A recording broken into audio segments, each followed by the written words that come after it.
Are there many animals or birds where you live? Why not? Yes, there are quite a few animals and birds in the area where I live. I live in a suburban neighborhood that's close to some wooded areas and small lakes, so it's quite common to spot birds like sparrows, kingfishers, or even the occasional owl. In terms of animals, squirrels and stray cats are everywhere, and sometimes you might even come across a hedgehog or a snake, especially during the warmer months. I think the presence of these creatures is mainly due to the relatively green environment around my town. There are lots of trees and open spaces, which provide ideal habitats for many species. Plus, the local community has been making efforts to preserve nature, like planting more trees and setting up small nature reserves, which has definitely helped in maintaining biodiversity.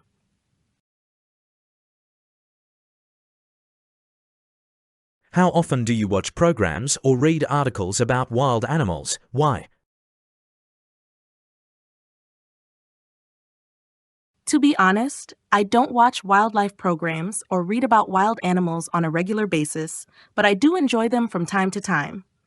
For example, if I come across a documentary on National Geographic or a well-written article online, I'll definitely give it a go, especially if it's about endangered species or interesting animal behavior. I think the main reason why I find these types of content fascinating is because they offer a glimpse into a world that's so different from our daily lives.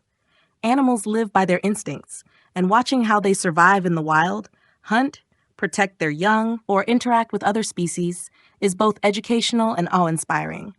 Plus, I believe learning about wildlife is important to raise awareness about conservation and how human activities are affecting ecosystems.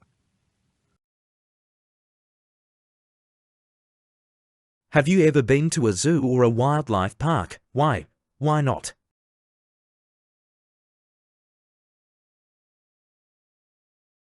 Yes, I've been to a zoo a few times, mostly when I was younger.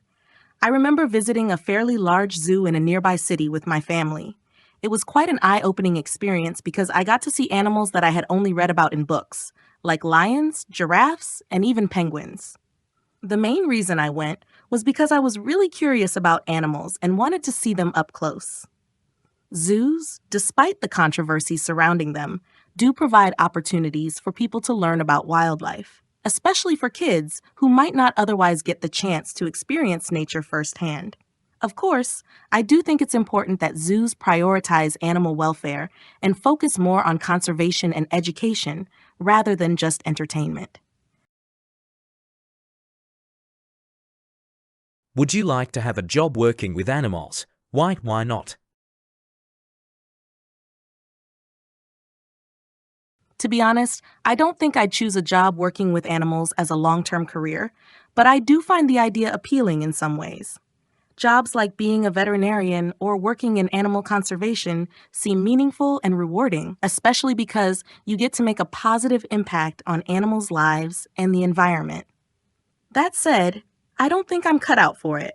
I'm not very good at dealing with blood or injuries, which are things you often encounter in animal-related jobs. Plus, working with animals requires a lot of patience and emotional strength, and I feel I might struggle with that. So while I admire people who do those jobs, I'd probably prefer to support animal welfare in other ways, like volunteering or donating to conservation projects.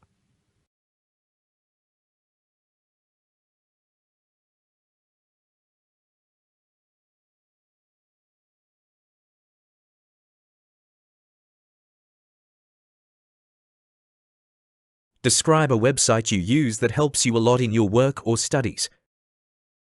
You should say what the website is, how often you use the website, what information the website gives you, and explain how your work or studies would change if this website didn't exist.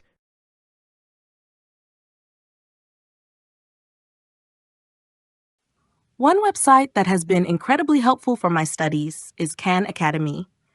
It's an educational platform that offers free video lessons, interactive exercises, and practice quizzes on a wide range of subjects, from math and science to economics and even art history. I use it quite regularly, probably a few times a week. especially when I'm struggling to understand a concept or need extra practice before an exam. What I really like is that the explanations are super clear and the content is organized by topic and level, so it's easy to find exactly what you need.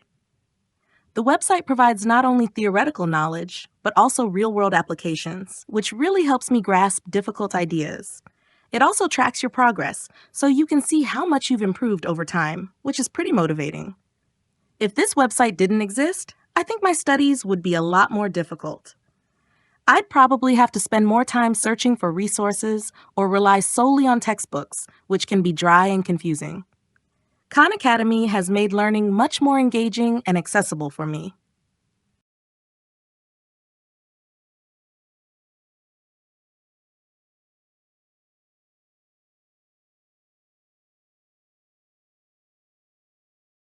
Why do some people find the internet addictive? There are several reasons why some people find the internet addictive, and it mostly has to do with how easy it is to access and the endless amount of content it offers. First of all, the internet is designed to keep people engaged for long periods.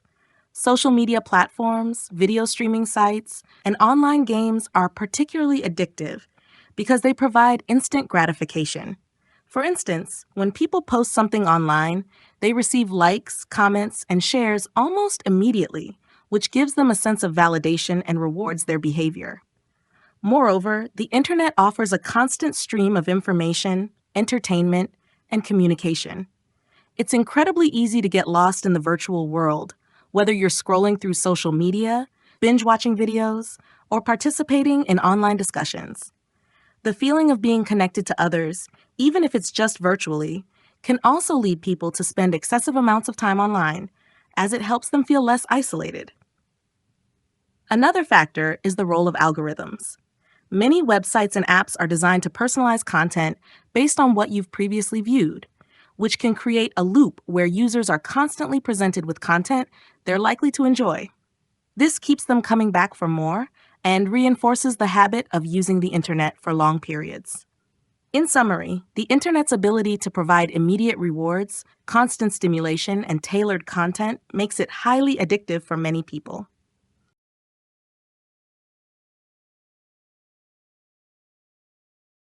What would the world be like without the internet?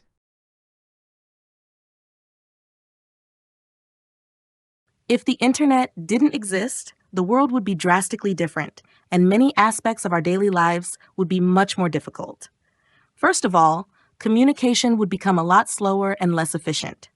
Without email, social media, and instant messaging, people would have to rely on more traditional methods like letters or phone calls, which could take days or even weeks to reach the recipient.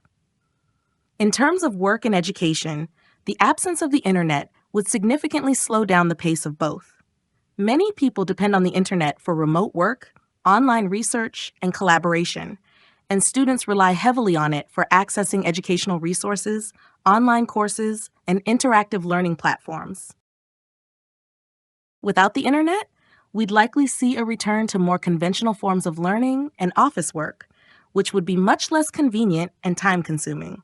Additionally, without the internet, access to information would be much more limited. Libraries and physical books would become the primary sources of knowledge, and getting the latest news would rely on TV broadcasts or newspapers, which often aren't as timely or comprehensive as online sources. Overall, without the internet, the world would be less connected, less efficient, and far more reliant on traditional methods of communication and information sharing. While it might slow down certain aspects of our lives, it would also likely encourage people to engage more face-to-face and find alternative ways to stay informed and connected.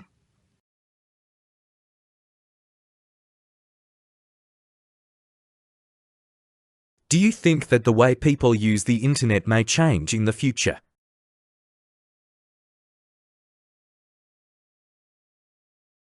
Yes, I absolutely think that the way people use the internet will continue to evolve in the future. One major change we're likely to see is the rise of more immersive technologies, such as virtual reality, VR, and augmented reality, AR. These technologies are already being integrated into various sectors, including gaming, education, and even online shopping, and I believe they'll become more mainstream in the coming years.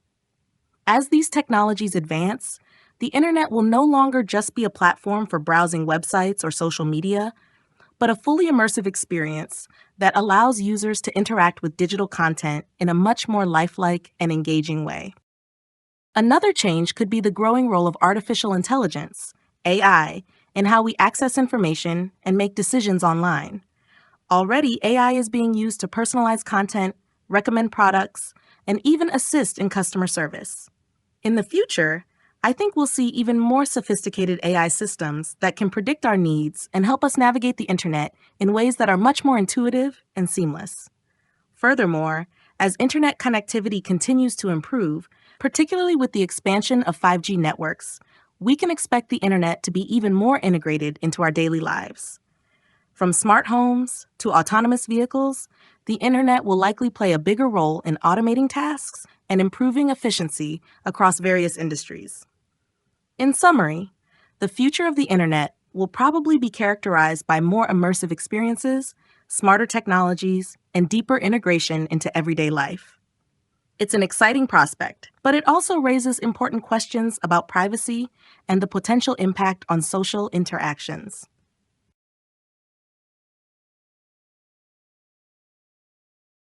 What are the ways that social media can be used for positive purposes? Social media, when used responsibly, has the potential to serve many positive purposes, and there are several ways it can be beneficial. First and foremost, social media is an excellent tool for raising awareness about important social, environmental, and political issues. For example, campaigns and movements that have gained traction on platforms like Twitter and Instagram have brought attention to causes such as climate change, gender equality, and mental health, encouraging people to take action and create change. Additionally, social media can foster connections and build communities. It allows people from different backgrounds and cultures to communicate, share ideas, and learn from one another.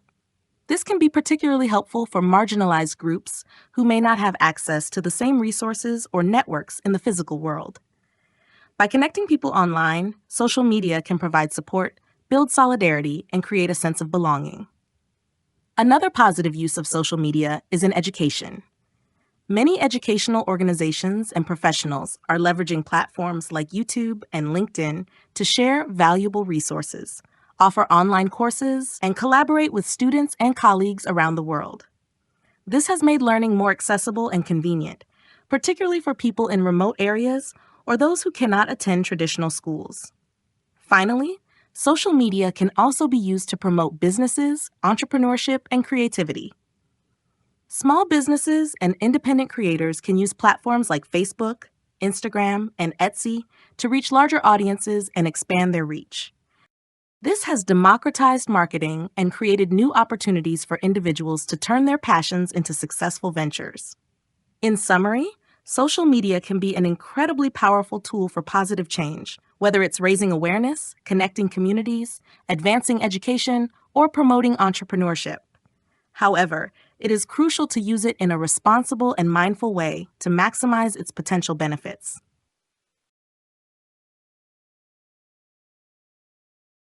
Why do some individuals post highly negative comments about other people on social media?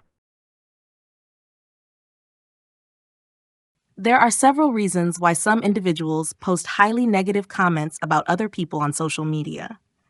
One key factor is the anonymity that the internet provides. When people are behind a screen, they often feel more empowered to say things they wouldn't normally say face to face. This sense of anonymity can lead to a lack of accountability, making individuals more likely to express their negative opinions or frustrations without considering the consequences. Another reason is that some people may feel a sense of superiority or validation when they criticize others. Social media platforms often give individuals a platform to voice their opinions, and in some cases, people may feel that tearing others down elevates their own social standing. They may also do this to gain attention, likes, or comments from others who share their viewpoint, reinforcing their sense of belonging or importance. Additionally, some individuals may post negative comments because of their own insecurities or frustrations. Often, people who are unhappy with their own lives or situations may lash out at others in an attempt to deflect attention from their own issues. In some cases, negative comments can be a way of coping with personal challenges or feelings of inadequacy. Finally, the culture of outrage and sensationalism on social media can also contribute to the spread of negative comments. Many people are drawn to drama and conflict, and some individuals may post negative remarks simply because they know it will stir up a reaction and generate more engagement. In this way, negativity can become a way to gain visibility or boost their online presence. In conclusion, the reasons behind why some individuals post highly negative comments on social media are complex and varied, ranging from anonymity and a desire for validation to personal insecurities and the influence of social media culture.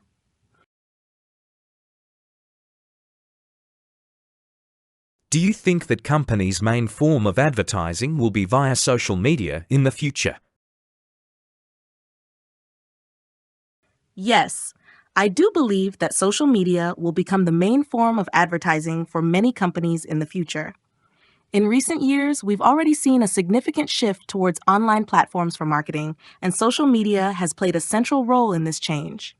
One major reason for this shift is the sheer number of people who use social media on a daily basis. With billions of active users across platforms like Facebook, Instagram, and Twitter, companies have access to a vast audience, which makes social media an ideal tool for targeting potential customers. Additionally, social media offers a level of personalization that traditional advertising methods can't match. Companies can use data analytics and algorithms to create highly targeted ads that are tailored to individual preferences, interests, and online behaviors. This not only increases the effectiveness of the ads, but also enhances the customer experience, as people are more likely to engage with content that resonates with them. Another factor driving the dominance of social media advertising is its cost effectiveness. Compared to traditional forms of advertising, such as TV commercials or print ads, social media ads are generally more affordable, especially for small businesses and startups. This has democratized advertising, allowing even smaller brands to reach a global audience without the need for a huge marketing budget. However, it's important to note that while social media will continue to play a major role in advertising, traditional forms of advertising, such as TV and print, will not disappear completely. Some businesses may still find these methods effective for reaching certain demographics, particularly older audiences who may not be as active on social media. In conclusion, social media is likely to be the dominant form of advertising in the future due to its vast reach, targeted approach, and cost effectiveness. That said, a multi-channel strategy that includes both online and offline advertising will likely remain the most effective for many companies. Wonderful. Thank you for joining us in today's interview. Wishing you good health and the best of luck. Thank you very much, sir. I also wish good health and the best of luck in life.